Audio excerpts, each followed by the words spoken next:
Obama, il est parti au Kenya, sur la terre de ses ancêtres. Je m'étais dit, ça va lui faire du bien. Retrouver ses racines, tu sais. Non, ça marche pas, il est plus connecté, l'autre. Il est arrivé, il a affiché tout le monde, hein, tout de suite. Il est arrivé, il a dit, ils sont où les droits de l'homme? On lui a dit, écoute, tu peux déjà aller dire bonjour à ta famille, prendre des nouvelles des gens. Non! Je veux les droits de l'homme! Ils sont où les homosexuels? Quel rapport? Il veut voir les homosexuels. Ben, on sait pas, ils se cachent, ils se... Eh ben voilà!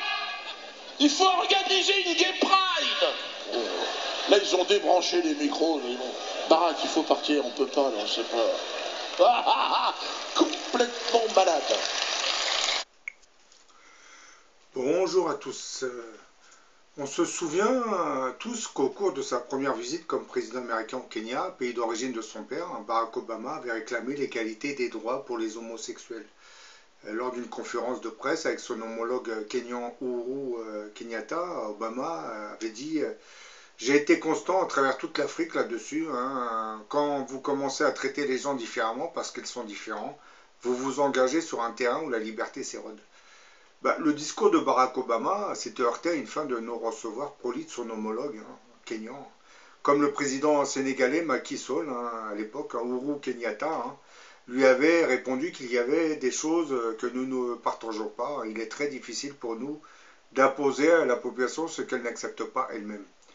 En tant que pays, en tant que continent, nous sommes confrontés à des problèmes bien plus sérieux que nous voulons aborder avec les États-Unis et plus généralement avec l'ensemble de nos partenaires.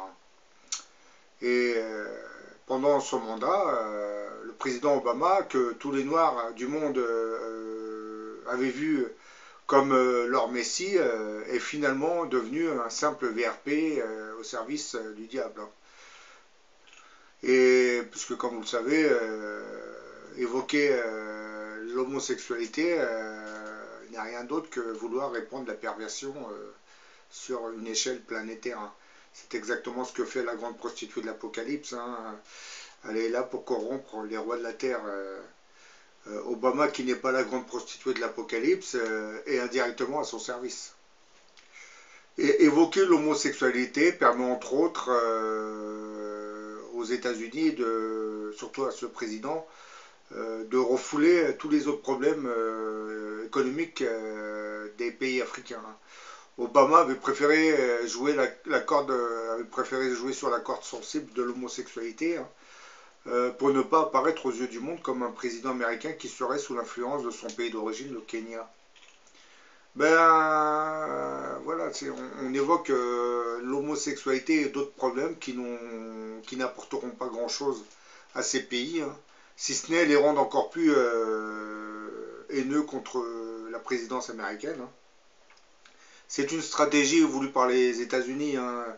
Pour eux, l'Afrique, ce sont que de simples pays qu'on vient exploiter. On ne fait pas d'accord avec ce genre de pays. On vient leur imposer un système, une idéologie de perversion, mais on ne vient pas faire des affaires avec eux. On vient juste piller leurs richesses en y envoyant des multinationales qui travaillent à exploiter les gisements miniers, pétroliers et gaziers de ces pays. Et ces multinationales américaines en profitent pour arroser les dictateurs de ces pays pour qu'ils ferment les yeux sur ce pillage légalisé et systématique des pays. Je comprenais pas l'attitude de tous ces Noirs qui ont vu en Barack Obama une sorte de messie. C'est le premier Noir qu'on voit apparaître. Le système américain, l'oligarchie, a permis à Obama de devenir président parce que c'est un pays qui est en pleine crise économique. C'est pour cette raison qu'on l'a laissé prendre le pouvoir. Ce n'est pas parce qu'il était de couleur noire. C'est parce que voilà, bon, on est en crise économique, on va le mettre au pouvoir, peut-être qu'il ne va même pas gérer. D'ailleurs, comme vous le remarquez, Obama n'a pas vraiment géré son pays, puisqu'il a voulu sortir une loi pour la sécurité sociale dans ce pays. Le Sénat, le Congrès a surtout refusé cette loi. Donc sans l'aval du Congrès américain, vous ne pouvez rien faire aux États-Unis, hein. Et d'ailleurs, les présidents américains, en réalité, sont au service d'une oligarchie qui impose sa politique économique au pays, hein. Trump, c'est exactement la même chose, sauf que lui, il compose l'oligarchie, donc c'est encore pire. Lui, il compose l'oligarchie, puis il va servir ses intérêts, hein. Obama, lui, ne composait pas l'oligarchie, hein, mais bon, il en était indirectement l'émanation, hein, par sa politique, hein. Ben, il y a quelques années de cela, la diffusion de la mini-série américaine The Bible à la télévision avait fait polémique, hein, car en découvrant les 4 premiers épisodes centrés pourtant sur l'histoire de Jésus, hein, les téléspectateurs n'avaient eu Dieu que pour Satan et sa ressemblance troublante avec le président américain.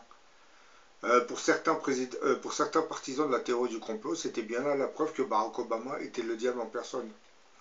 Bon, je nuancerai le propos de ces complotistes, hein. On ne peut pas dire que Barack Obama était le diable en personne, hein. Faut être réaliste de temps en temps et être un peu plus sérieux. Je dirais plutôt que Obama avait tendance à servir le diable en allant imposer à certains pays africains l'homosexualité, alors qu'en réalité il aurait dû aller leur imposer, pas imposer, il aurait dû aller les aider financièrement parlant. Donc pour ne pas devoir prêter de l'argent à certains de ces pays africains, on va évoquer l'homosexualité, hein, ou la légalisation de l'avortement ou de la pornographie. Bon, on ne va pas aller jusque-là, je dirais. Mais c'est tout comme, hein.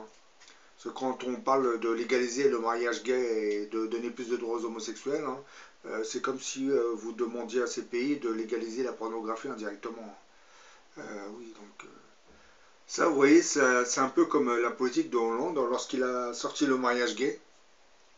Ça permet à nos gouvernements qui n'ont plus d'autorité et de pouvoir, hein, puisque nous savons maintenant que le pouvoir économique est détenu par les oligarchies, hein. Ça permet à ces gouvernements de se donner comment dire, un semblant de légitimité auprès de leurs électeurs en nous sortant des sortes de mesures comme le mariage gay. C'était une manière détournée, hein, de faire du politiquement correct, hein, j'allais dire, de faire de la politique sans vraiment faire de la politique économique, hein, voilà. On camoufle, on occulte les vrais problèmes sociaux du pays, puis on va sortir des sujets comme l'homosexualité ou des faits divers qui sont liés à la communauté musulmane, hein. Obama, c'est exactement la même chose, hein. Quand il évoque l'homosexualité, c'est pour ne pas parler de la politique économique, hein, et surtout des aides financières. Vous voyez, c'est de la stratégie, mais bon, à travers cette stratégie, n'oublions pas une chose, hein, c'est que le diable agit. Donc, le but du diable, c'est de pervertir la planète, toute la planète. Donc, sa base arrière, comme vous le savez, c'est nos pays occidentaux, hein. C'est la débauche, la violence, la décadence, la pornographie, l'avortement, les mariages gays, toute cette perversion, hein, qui, comme vous le savez, a détruit Sodome et Gomorrhe, hein. Toute cette perversion, bah, le diable essaie de l'exporter sur une échelle planétaire par l'intermédiaire de ces gouvernements qui sont à la solde de nos oligarchies qui elles-mêmes sont athées, hein, et ne croient pas à un créateur des mondes. C'est la raison pour laquelle je pense que toutes ces oligarchies vont être confrontées à un énorme problème lorsque celui qu'on appelle le grand monarque ou l'antéchrist va apparaître sur la scène mondiale. Il va y avoir une confrontation logiquement, puisque comme je l'ai dit dans beaucoup de mes vidéos, cet antéchrist en réalité c'est un châtiment divin, c'est un programme divin. Donc logiquement il va s'attaquer à ces oligarchies qui elles privilégient le capitalisme, qui lui logiquement à travers le capitalisme répand la perversion. Bah oui. Donc cet antéchrist aura tendance à vouloir s'attaquer à la racine du mal. C'est pour cette raison que dans le livre de Daniel, du moins dans l'Apocalypse de Saint Jean, hein, au chapitre 17, lorsqu'on évoque la grande prostituée de l'Apocalypse, hein, qui, comme je vous l'ai dit dans beaucoup de mes vidéos, c'est un système ultralibéral par l'intermédiaire duquel les forces du mal légalisent toutes les perversions possibles. Et vous savez très bien que le seul système ultralibéral qui permet de légaliser toutes les abominations, hein, je parle de la pornographie, l'avortement, l'homosexualité, les cabarets, les sex shops, tout ce que vous voulez, hein, tout ce qui dégrade la nature féminine en réalité et qui la transforme comme une bête. Hein. Et le seul système qui légalise et autorise tout ça, c'est, comme vous le savez, la démocratie. Hein. Donc, la grande prostituée qui est dénoncée dans l'Apocalypse de Saint Jean, chapitre 17, ne pouvait être que la démocratie. Ce qui n'est pas vraiment rassurant. Si c'est vraiment le cas, on est dans une phase apocalyptique en réalité. Et oui, vous l'aviez bien compris. Hein. Et je l'ai dit aussi dans d'autres vidéos, vous remarquez une chose étrange, c'est que beaucoup de ces présidents américains, dont le président américain, ne parlent vraiment plus du mot, du moins ils emploient de moins en moins le mot démocratie. C'est que l'information circule de plus en plus. Hein. On commence à comprendre que cette démocratie en réalité est beaucoup plus néfaste qu'on se l'imagine. Et les présidents n'osent plus employer le terme de démocratie pour ne pas avoir en face l'électorat religieux. Surtout aux États-Unis, hein, bien que les gouvernements sont républicains, laïcs et athées, hein, ils ont quand même besoin de l'électorat religieux. Hein. Surtout, ils ont surtout tendance à encourager les églises évangélistes, hein, puisque comme je l'ai dit dans une autre vidéo, hein, à travers ces églises évangélistes, on endort toute envie de rébellion. Hein. Ces évangélistes vont venir vous parler du Christ, hein, vont vous dire de vous soumettre au Christ, hein, et surtout de ne pas se révolter contre l'autorité, puisqu'ils vont vous dire que cette autorité est voulue par le Créateur des mondes. Donc même si par exemple Coca-Cola est en train d'épuiser les nappes phréatiques au Mexique, il faut l'accepter puisque c'est le Créateur des mondes qui l'aurait envoyé. C'est vraiment, ça devient stupide. C'est ce que les églises évangélistes font actuellement. L'église catholique romaine l'a fait pendant des siècles. Puisque lorsque les empereurs romains ont légalisé, autorisé cette église à pratiquer son culte, c'était pour une raison bien précise, hein, c'était pour inciter ce clergé à ne parler que du Christ, hein, et ne pas évoquer les problèmes que rencontraient les peuples qui étaient soumis à l'Empire romain. Les églises évangélistes font exactement la même chose, hein, lorsque vous les trouvez dans beaucoup de pays sud-américains, c'est pour que ces peuples ne se révoltent pas contre leur régime et instaurent des régimes communistes. Donc on leur envoie des évangélistes qui vont leur demander de prier le Seigneur Jésus. Hein. Et pendant ce temps, vous avez ces dictatures sud-américaines vont continuer à s'enrichir sur le dos de la misère de leur peuple.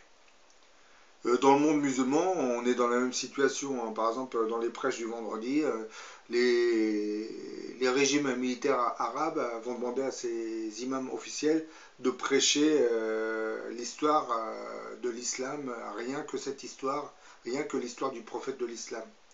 Et tous les problèmes sociaux, tous les problèmes que les populations vont rencontrer actuellement ne seront pas exposés dans ces prêches. C'est de la logique. Parce que cette injustice qui existe dans ces pays arabes est principalement due à un mauvais partage des richesses de ces pays, qui, comme vous le savez, est pris et contrôlé surtout par les militaires. Dans la péninsule arabique, c'est surtout par ces émirs. Ce sont des milliards et des milliards, des sommes faramineuses hein, qui sont dilapidées en réalité. C'est comme les Saoudiens ont été dilapident les richesses de leur peuple. Hein. Parce qu'avec cet argent, on pourrait aider beaucoup de pays arabes.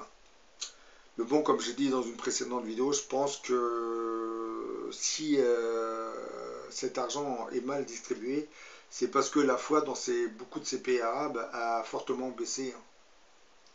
C'est comme une balance, hein. Vous mettez un petit poids sur le manque de foi, donc logiquement il faut rééquilibrer. Donc vous n'allez pas rééquilibrer en envoyant de l'argent à un pays en sachant qu'une partie de ce peuple ne croit plus en Dieu.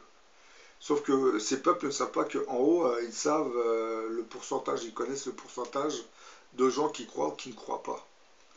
Donc, surtout quand la foi est vraiment basse, le pays peut plonger dans une guerre comme c'est le cas dans certains pays comme l'Irak. L'Irak, c'était un régime laïque. La Syrie, c'est un régime laïque. La Tunisie aussi, c'était un régime laïque. L'Algérie, c'est un régime militaire laïque. Oui, c'est étrange, vous remarquez que ce sont que des régimes laïques qui sont confrontés à des guerres civiles. Ce n'est pas par hasard.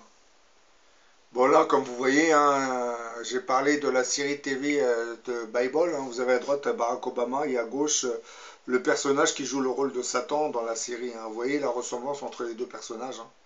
Mais bon, on ne peut pas dire que Barack Obama, hein, c'était le diable, hein, comme les complotistes le disent. Hein. Ce n'est rien d'autre qu'une marionnette entre les mains du diable, c'est tout. Hein. Le président américain, bon, ce sont des marionnettes entre les mains de l'oligarchie américaine, mais surtout cette oligarchie joue les marionnettes. Bon, c'est des marionnettes, c'est une marionnette entre les mains du diable aussi. Hein.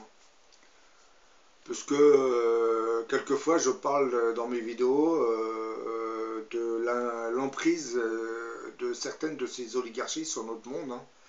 Et quelquefois vous vous dites, mais ils sont très très intelligents, ces gens, c'est incroyable, ceux qui nous contrôlent. Mais il faut comprendre une chose, c'est que en réalité, ces gens sont inspirés par les forces du mal. Lorsqu'on vous met du subliminal d'un côté, on vous déclenche une guerre pour occulter les vrais problèmes sociaux du pays. C'est en réalité, vous avez plusieurs groupes, du moins plusieurs démons qui agissent en réalité. Par exemple, lorsqu'on va vous mettre des images subliminales pour vous pousser à croire à quelque chose, c'est un démon qui va agir. Lorsqu'on va déclencher une guerre ou commettre des attentats dans un pays, c'est un autre démon qui va agir. Il va commettre ces attentats pour que le gouvernement en place exploite ces attentats pour discréditer la religion islamique. Là, je vous parle des attentats de Daesh. Donc, il faut comprendre que c'est pas l'oligarchie qui est intelligente, c'est que derrière cette oligarchie, vous avez des milliers de démons qui agissent en réalité, en sous-main et en secret. C'est pour ça, voilà, ça prête un peu à confusion. On a l'impression que ces oligarchies et nos gouvernements sont très très intelligents. Non, c'est que nos gouvernements exploitent